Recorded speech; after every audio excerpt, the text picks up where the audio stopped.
Yo ho.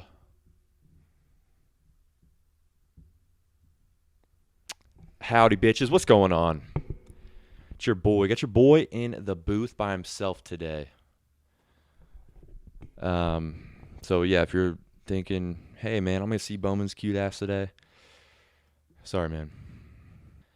But I am B Team Brady and today we're talking college football. It's pretty dope. I'm excited cuz this is my favorite. This is my shit. I love this. Normally on the pod we're just grinding NFL shit, but we don't really get to talk about college football. We didn't do it a lot last year. So this is something I think I want to start doing. Um, and it's a good time to start because we got week zero, I guess, whatever. Fuck that week zero shit. It's starting probably when you listen to this or hear this, which comes out, might have already passed. Nothing to worry about though. I mean, you got two good teams, USC and Notre Dame, playing, and they'll blow them out by 30 each. So you're not going to learn anything, and you got other random D1, D2 schools playing. So whatever. Like let's just start it. Week one. I have everybody scheduled the same time. Call week one. It's dumb. Uh, but all right, dude. Look, I couldn't neglect my favorite sport here, so I wanted to come on, talk some college football. I've been watching a lot of shit, and it's getting me pumped. And yeah, like I said, we don't hit it a lot. So here's where I want to start. So a lot has happened this offseason, more than any other college football season that I can remember, to my knowledge, because shit's changing every single day, really. I mean, you come straight from, let's just go back all the way to the COVID year, how fucked that season was, and then you got transfer portal out the ass. Now it's like, I mean, you're looking at all these teams, and at the end, I'm gonna go through some of these teams, and you'll be like, oh, he plays for that team? Like what? Everyone's just allowed to transfer, which is insane. NIL is off the charts. You got Marvin Harrison Jr. making 1.3 million. Dude signing with Beats by Dre, just giving out headphones to their whole team. I've seen like two dudes do that. But yeah, shit's changing. But the major thing this year, and here's where we'll start. Just the conference switch ups, conference realignments, team saying, yo, see ya. I'm bouncing. I'm going to this one. And goal of this to start, before the season starts. Hopefully this will help you guys be like, oh, you'll be like, hey, Arizona is in what conference now? Oh, I listened to Brady. He told me. So hopefully this to be informative. Is that a word? Informative. I think it's a word. Okay, so let's go. Let's start with um really the big hitter, the Pac-12. So holy shit. Um and if you don't know what's going on, I'm going to hit the big points here and just help you understand what's happening and why it's happening. So the Pac-12 is completely imploded. You've got Colorado, Arizona, Arizona State, and Utah. They all go to the Big 12. Okay? So it's four teams leaving the Pac 12 going to the Big 12.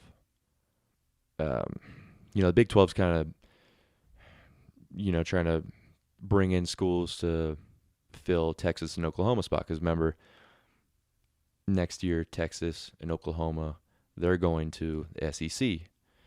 So Big 12's like, fuck yeah, let's add some more. The Big 10 just added Oregon and Washington. Now, they already had USC and UCLA coming. That was not this summer that happened. That was already scheduled. But they already had two Pac-12 schools coming to them. They got two more in Oregon and Washington. Big schools. So right now, what's that? That's like 8 total Pac-12 schools in the last 2 years that have left and went somewhere else. Um, Ridiculous. So let's just start why it's happening to the Pac-12. This all comes down to the Pac-12 not being able to get a media deal. Their incompetency on and just the struggle to get a deal or make a deal, want a deal,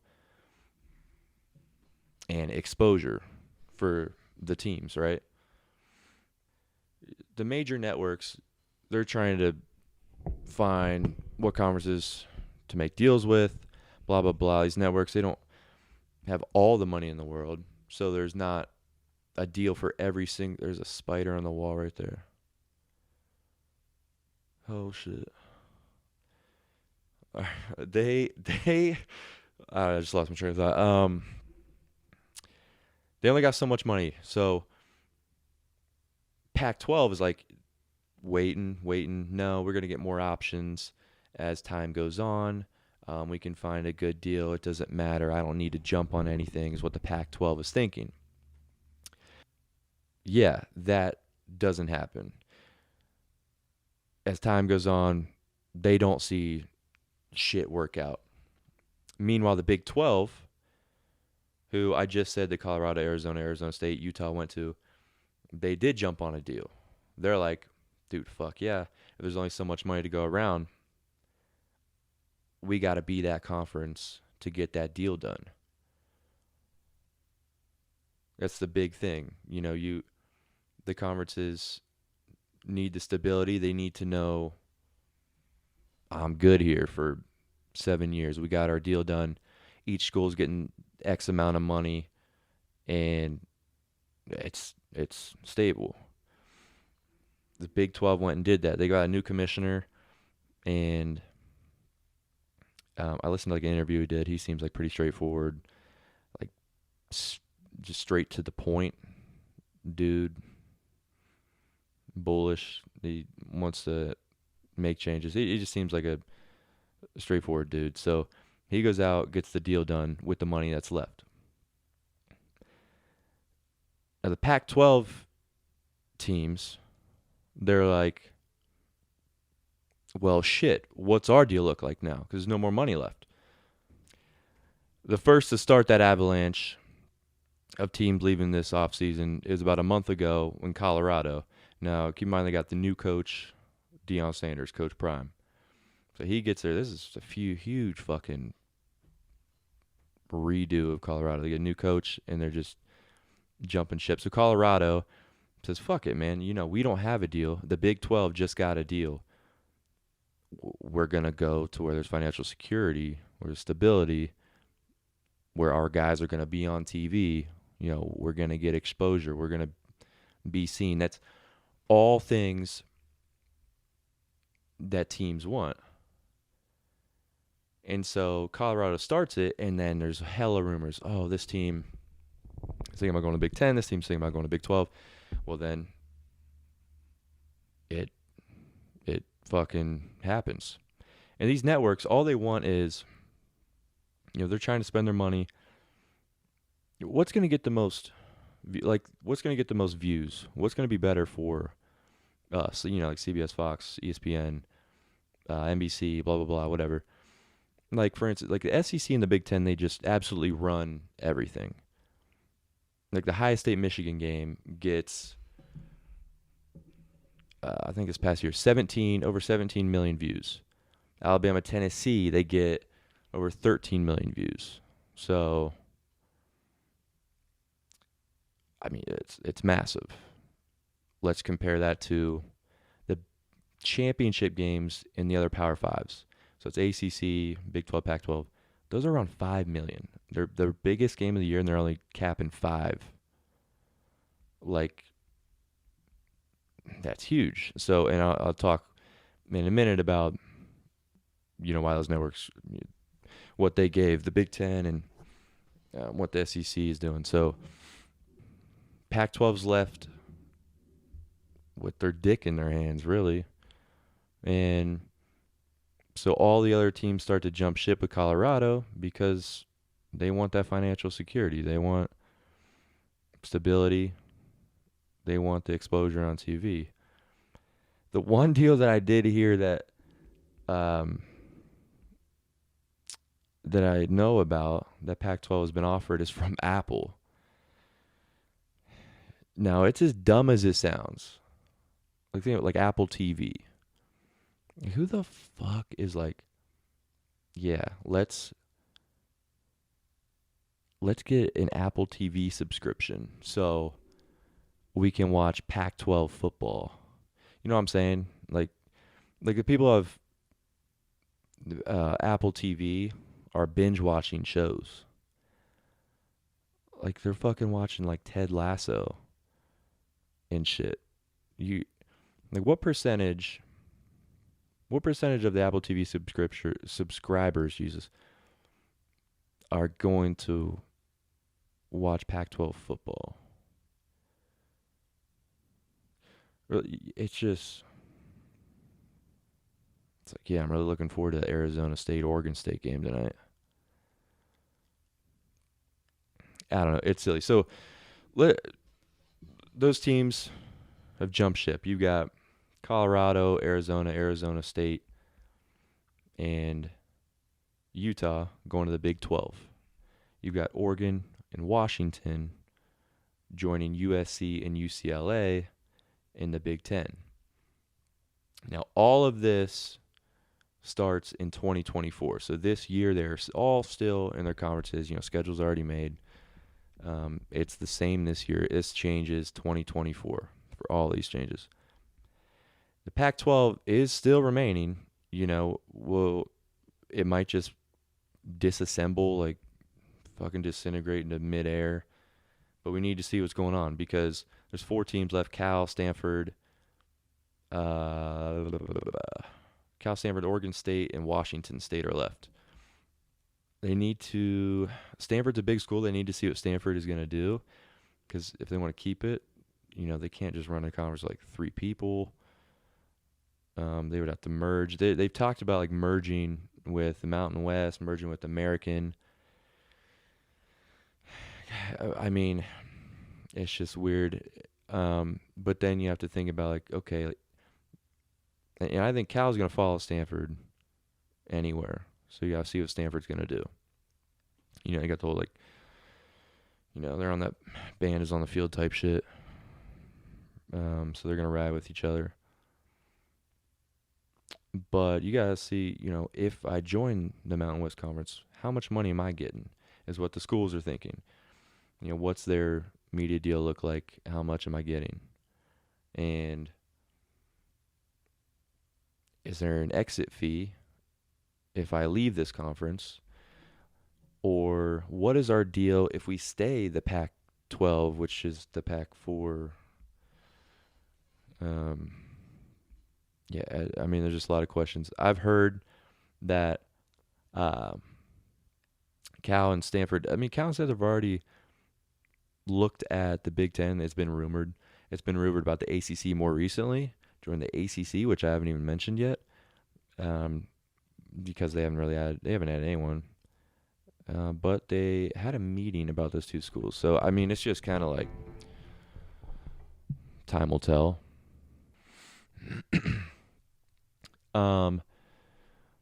So big teams that, I mean, we got big schools going to the Big Ten. I'm super excited for Big Ten football in the future. High State football this year, man. Dude, I'm fucking pumped. So they struck a deal last summer. Let me pull this out here. It was initially valued at $7 billion for 7 years.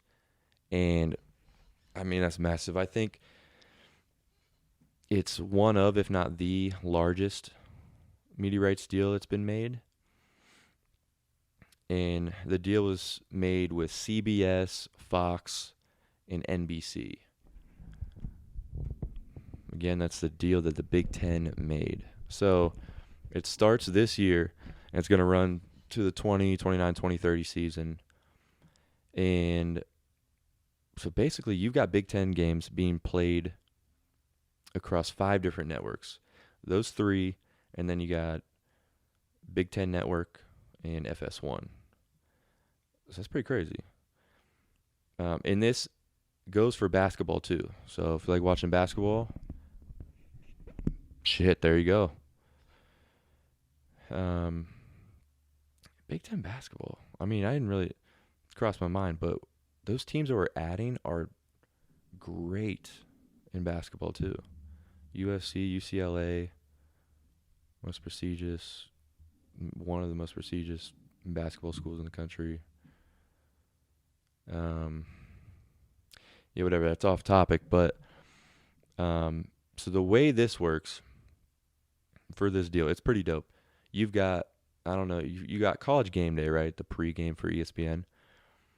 You may know the other one. It's the pregame for Fox. It's called like the Fox Big Noon Kickoff. You got like Reggie Bush, Urban's on it, Matt Leinart. I think maybe Mark Sanchez on there. Maybe. But the first game, we're always going to have a noon slated game on Fox. Big Ten will. You're just automatically slated Big Ten game at noon. Following that, we've got an automatic slated 3:30 game on CBS, which is dope, dude. I would always turn on, like, after watching the Bucks, CBS, try to find it, because that's where the good games play. It's SEC normally has that channel. And it'd be like Brad Nessler calling a SEC game, which Brad Nessler is a legend. If you guys don't remember, like, played the NCAA football games, all the old ones had him in it. That's just nostalgia. I really want them to bring the NCAA football game back, but he's a beast. He's actually calling our Ohio State plays Indiana, their first game at 3:30 on CBS, and Brad Nessler's calling it. So that's gonna be pretty sick.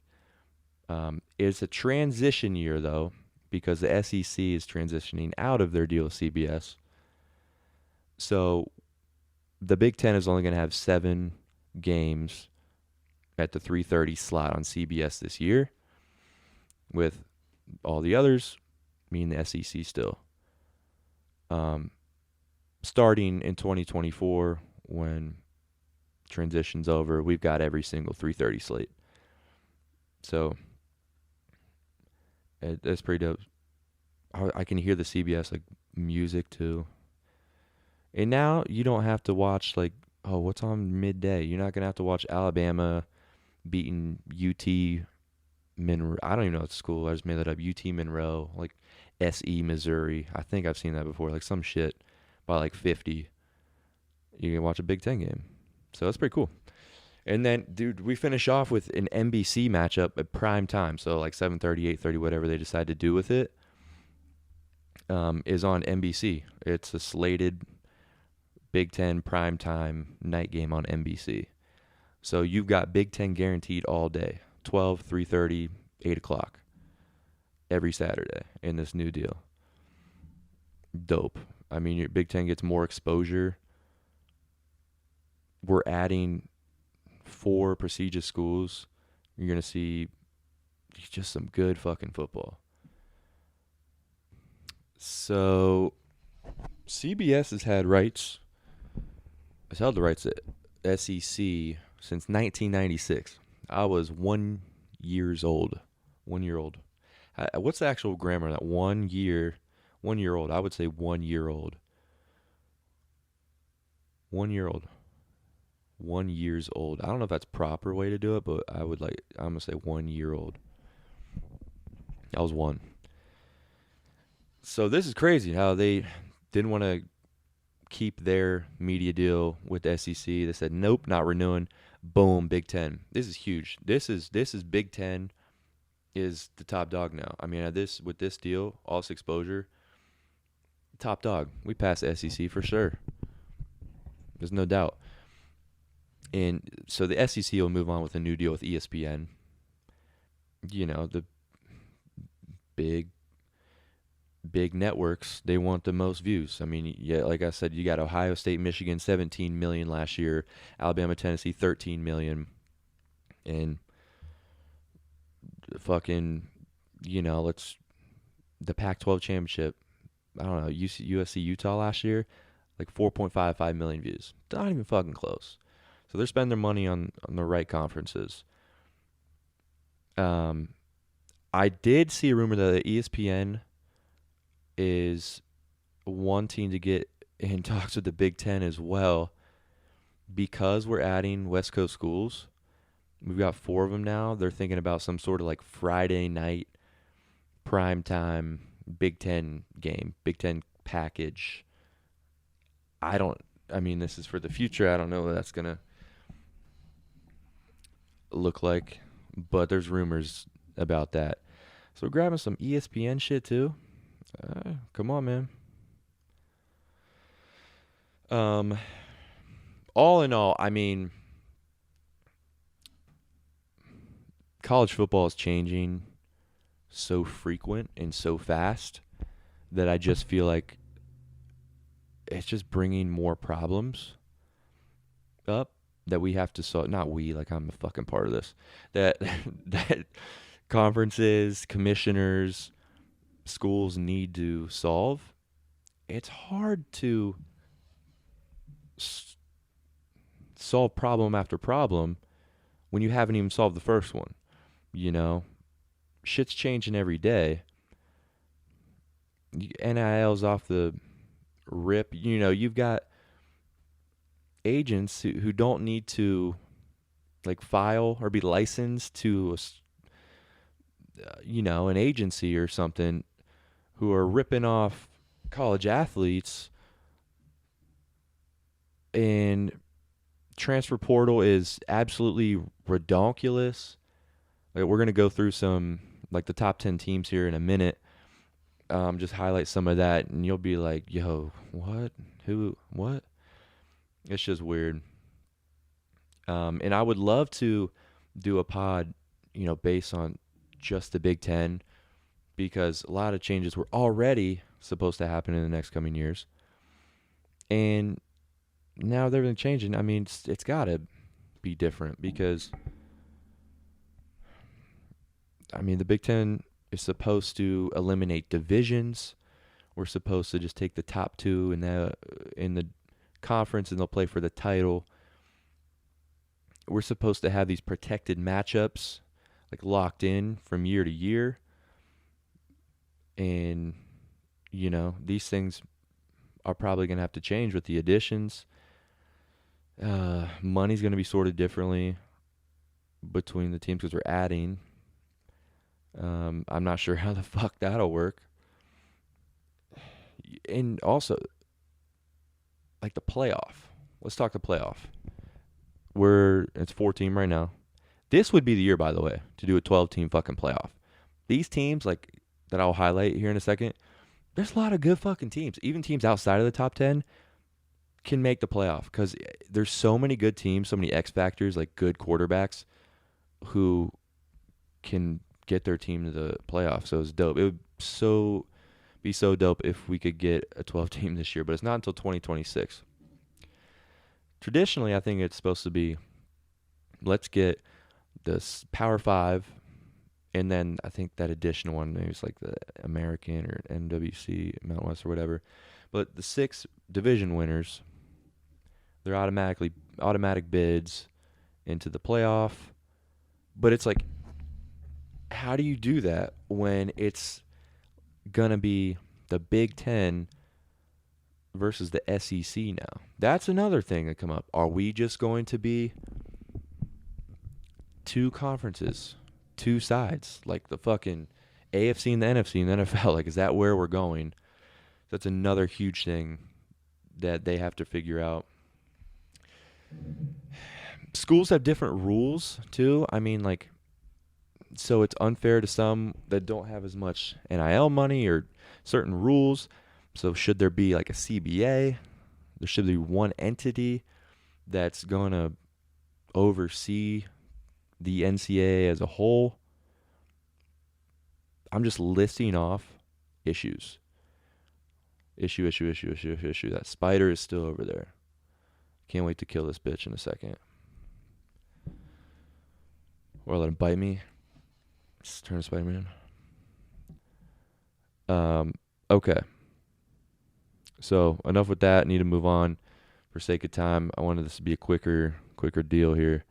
So now we're going over the top 10 teams in college football. This is the AP poll, so it's not like it's just some random person's top 10. It's the AP poll right now. So number 1, you got Georgia. That's a given, really. I mean, last 2 national championships have been won by Georgia. Thing you got to figure out is you lose Stetson Bennett, your quarterback. Now, Georgia always has one of the best defenses in the country. That won't change. Recruiting is great. That won't change. A great run game. If you got a competent quarterback, I have no idea the name of the starter or if they've chosen a starter, but that's not going to matter. They also have a freakishly easy schedule. They don't play a ranked team until November 18th. You know how fucking ridiculous that is? That's when they play Tennessee, November 18th. So they'll be like 10-0. And then they'll play their first tough game. And they'll still be favored by 2 touchdowns. And so they'll play for the SEC title game. Let's just say SEC title game, they lose to Bama. Whatever. They only got 1 loss. They're in the playoff automatically. It's an automatic for Georgia to get in. So they're at number 1. Number 2, they have Michigan. Yo, fuck Michigan, bro. They're just good. They beat Ohio State's ass the past 2 years. What they've really got, so now they found their quarterback, J.J. McCarthy.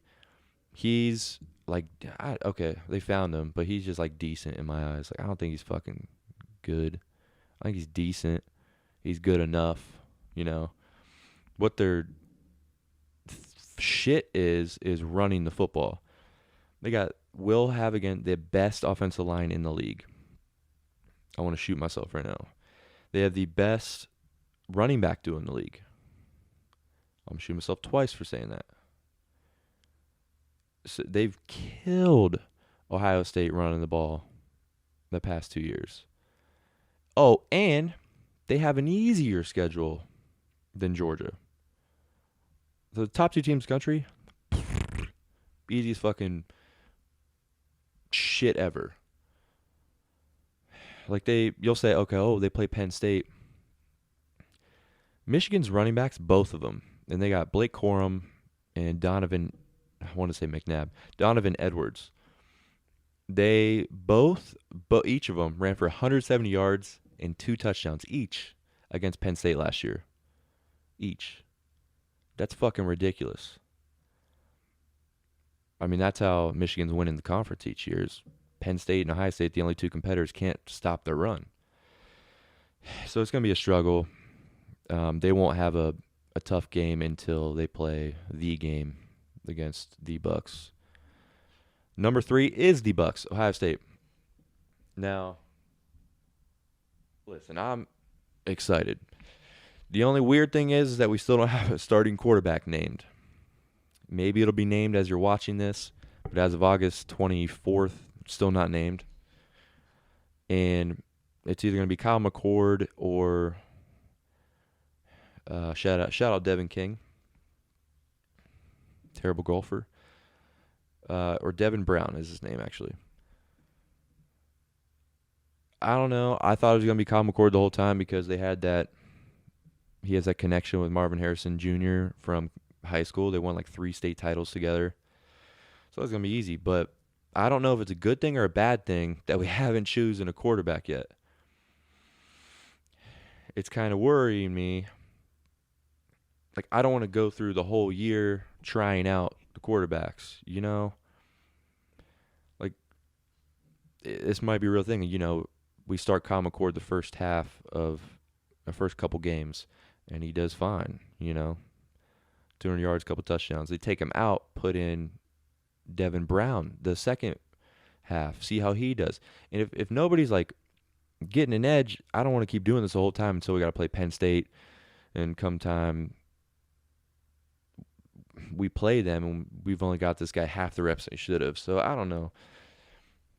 The good news is whoever we put at quarterback, we're going to be good. I mean, we have the best receiving core in the country by far. Marvin Harrison Jr. is godly. Emeka Ogbuka. He's a fantastic number 2 receiver. We've got Julian Fleming still, great number 3. Cade Stover's back at tight end, big ass fucking target. Oh, and top 5 running back room in the country. We got Travion Henderson back, Mayan Williams back. They were both banged up last year, so hopefully they can have healthy years and we can have a solid 1-2 punch. Defensively, I mean, we got JTT coming back. We got Mike Hall, so that's our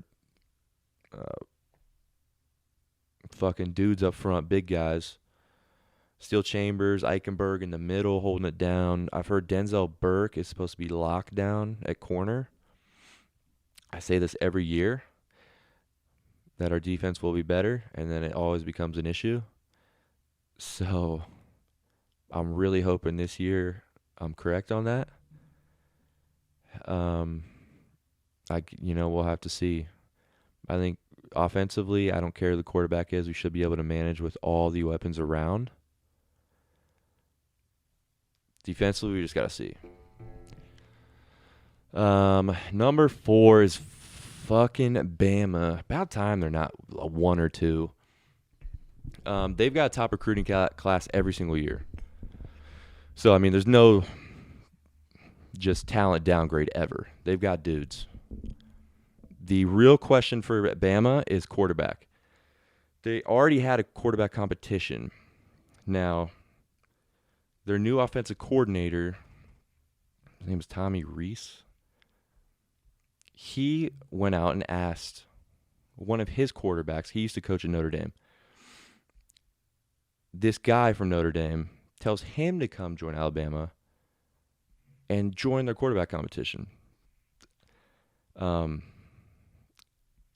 It doesn't really seem like a good thing if you have to add somebody this summer and be like, yo, fucking get in on this. So it actually makes me very happy that they might have a quarterback issue, but talent-wise, all around the board, I mean, they're fine.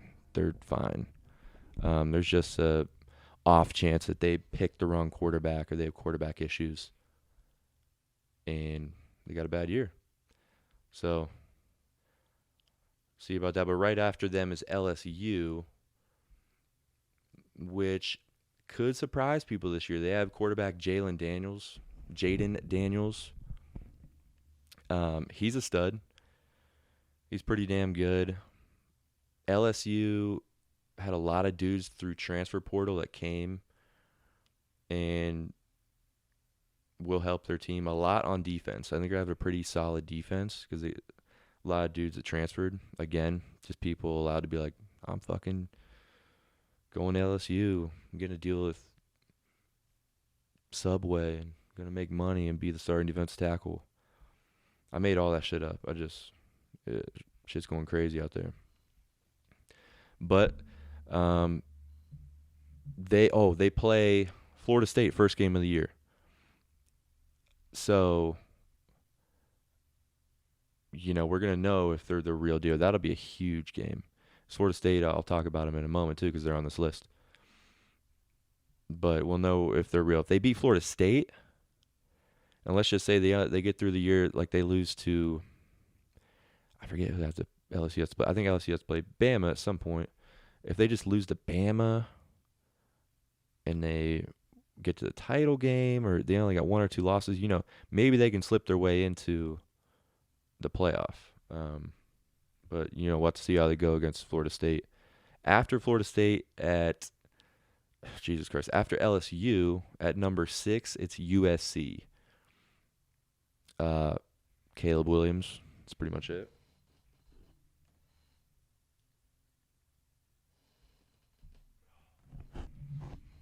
Yeah, Caleb Williams is best football player in the nation. Favorite to win the Heisman again. People are throwing around the phrase that he's the closest thing to Patrick Mahomes we've ever seen, which is insane. I've watched a lot of Caleb Williams tape. I've seen some plays and he looks awesome. But he's their whole team. They got to fill Jordan Addison's spot at receiver. That's a huge loss. He now plays for the Shittisona Vikings, Hunter's team. And their defense is really bad last year. So they need to get better at defense. Honestly, Caleb Williams just needs help. I don't think he can score 45 points every single game. Maybe. But that's a lot to ask out of one person. So they're number 6. Dude, 3 Big Ten teams in the top 7. We got Penn State at 7 in the AP poll. Now this might be the best they've been. Get the fuck out of here, bitch. In a while. Every year Penn State fans are always like, this could be our year, man. This could be it. And I always know, like, dude, shut up. But this is it. Their defense will be one of the best in the country. Even after losing Joey Porter Jr. to the almighty Pittsburgh Steelers in the draft, they'll still have a top 5 defensive back room. The depth is crazy. A top 5 middle linebacking core and a top 5 defensive line. It's just they got talent. They got talent, bro. Defense is going to be tough. I'm kind of nervous for Ohio State to play them. On the offensive side, their run game is very, very exceptional. It is normally year to year, but it's going to be great this year. The one thing, though, dude, honestly, thank God, Sean Clifford's out. God, it seemed like he was there for 7 years. But he's out, and they got Drew Aller. Now, never heard of this guy until this year. Penn State fans are raving about him. They think he's going to be sweet. And, there's not much I can say about him. All I can say is that their season's going to be dependent on him, how good he is. So, you got to try and get through Michigan. Try and get through Ohio State. Drew Allen's got to score some points. Like I said, dude, Penn State's got a great defense this year. They got to learn to stop Michigan run. Michigan ran all over them last year. They got to fucking stop them to win that game. But yeah, it's Penn State. Drew Aller, what's he going to do?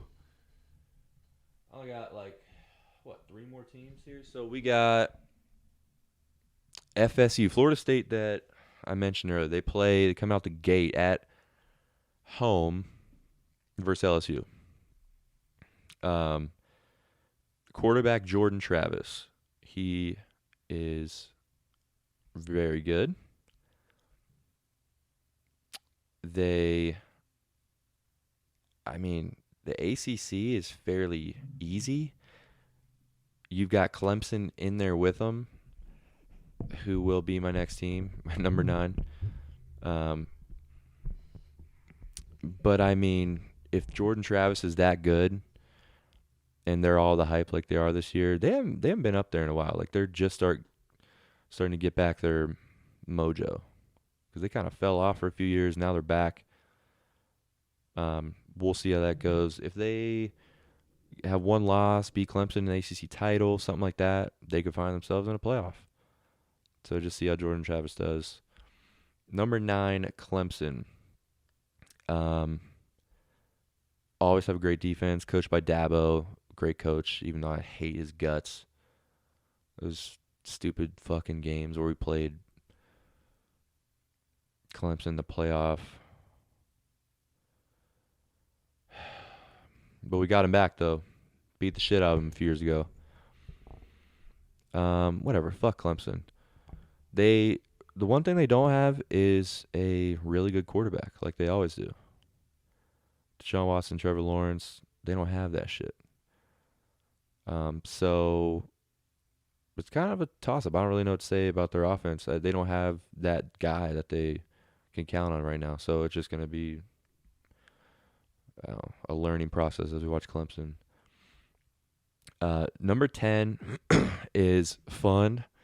It's Washington. By the way, Washington and USC, if this was the Big Ten this year, we would have 5 Big Ten teams in the top 10. Fucking insane, dude. Big Ten runs this shit. Washington. Quarterback Michael Penix Jr.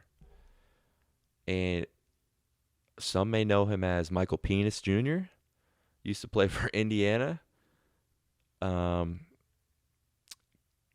He fucking carved up Ohio State a few years ago. Got a few years at Indiana, but he kept getting hurt. Pretty solid. Last year, he had 4,600 yards and 31 touchdowns. I think I wrote it down over there. Yeah, 4,600 yards, 31 touchdowns, 8 picks last year at Washington. That's insane. In college, you don't do that. That's NFL, like, top-tier quarterback type shit. What helps Penix is he's got the second best receiving core in the country to Ohio State. The receiving core is nasty. And if you got Penix who can make those throws, dude. I remember, dude, he would score on us when he was at Indiana. We'd be like, fucking Michael Penis Jr. No, but he's good. So, I mean, the Pac-12, though, is tough. Another Pac-12 school in here with currently USC. But they got talent, man. It's a shame that they're just dissolving pretty much because this could have rebuilt them from recruiting-wise year after year after year moving forward. I mean, we got, like I said, Caleb Williams, Heisman, USC. You got UCLA, who is always a decent team. Washington with Penix. They'll be great. You've got Oregon, who is, I don't know what the AP has them right now. Oh, I'll start with, okay, fucking Utah. They've got Utah with Cam Rising. We played, Ohio State played him in the Rose Bowl a couple years ago. Classic game, dude. Jackson Smith and Jigba's 300-yard. Oh, that was sick. Cam Rising, quarterback. He's great. Utah's going to be good. They score a shit ton of points. Bo Nix at Oregon. Dude, I remember it was like around like after Christmas, a week after, I went to Belterra with my dad like 5 years ago. And I remember it was Bo Nix's rookie year for Auburn. It seems like he's been in the league for years. But he's still playing. He's back at Oregon. He's pretty good. I mean, that's another team. They're sitting at 15, Oregon is, with Bo Nix. You've got, who else from the Pac-12? Oh, Oregon State. I know, you're like, what? Oregon State? Oregon State's number 18 in the country right now. And if you remember, a quarterback from Clemson named DJ Ugalagala. I don't really know how to pronounce it. DJ Ukulele. DJ Ugly. I don't know. You could look it up. But he's the quarterback for Oregon State right now. He's a transfer from Clemson. He underperformed for sure. But who says, going to a new school, get my shit together. But yeah, I mean, that's pretty much wraps up everything. All in all, I just want to go through like the top 10, hit some shit. Hopefully this helped. Maybe like informed you a little bit so you're not wondering who the hell is this guy? What conference is this team in? Like, who's this quarterback? Maybe I know a little more going into the season. Because I know it's hard to follow all the shit that goes on in college football. I fucking love it. That's why I love doing this. So I'm looking for your guys' feedback. Like if you want, I want to do something weekly with college football. So maybe give me some feedback what you might want to see. Might just be like very short, like insights or recaps. If something big happens, I might cover it. I don't, just let me know because I love doing this shit. This is gonna be like a weekly thing that I do for college football, and I would say now next week I'm actually gonna give my picks. Um, who I think will win the title and the 4 teams in the college football playoff.